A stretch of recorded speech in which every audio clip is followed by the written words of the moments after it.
पूंछ की ओर देवता लोग थे। बार बार खींचे जाने के कारण वासुकी नाग के मुख से धुएं और अग्नि ज्वाला के साथ सांस निकलने लगी। वह सांस थोड़ी देर में ही मेघ बन जाती और वह मेघ थके मांदे देवताओं पर जल बरसाने लगता।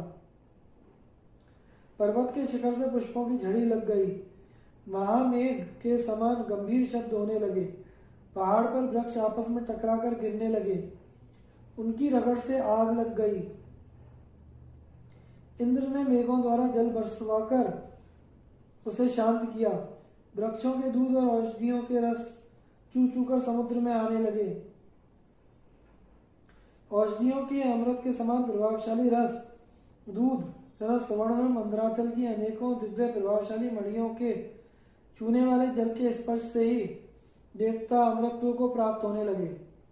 उन उत्तम रसों के सम्मिश्रण से समुद्र का जल दूध बन गया और दूध से घी बनने लगा।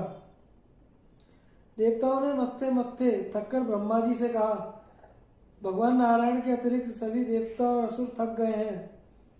समुद्र मत्थे मत्थे इतना समय बीत गया है, परंतु अब तक अमृत नहीं निकला।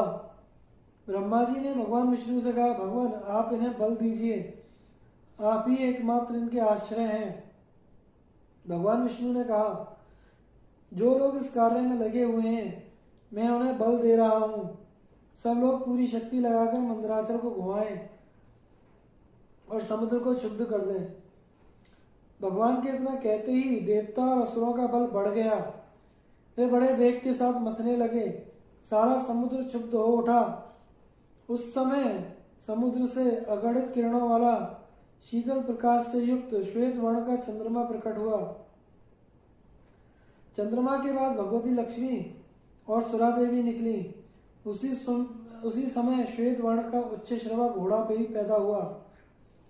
भगवान नारायण के वक्ष स्थल पर सुशोभित होने वाली दिव्य किरणों से उज्ज्वल कौस्तुभ मणि तथा वांछित फल देने वाले कल्प वृक्ष और कामधेनु भी उसी समय निकले। लक्ष्मी, सुरा, चंद्रमा, उच्च श्रवा ये सब आकाश मार्ग से देवताओं के लोक में चले गए। इसके बाद दिव्य शरीरधारी धन्वंतरी देव प्रकट हुए।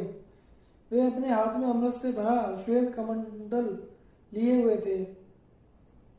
इस अद्भुत चमत्कार को देखकर दानवों में यह मेरा है ऐसा कोलाहल मच गया। तदंतर 4 श्वेत दांतों से युक्त विशाल ऐरावत हाथी निकला। उसे इंद्र ने ले लिया। जब समुद्र का बहुत मंथन किया गया तब उसमें से कालकूट विष निकला। उसकी गंध से ही लोगों की चेतना जाती रही।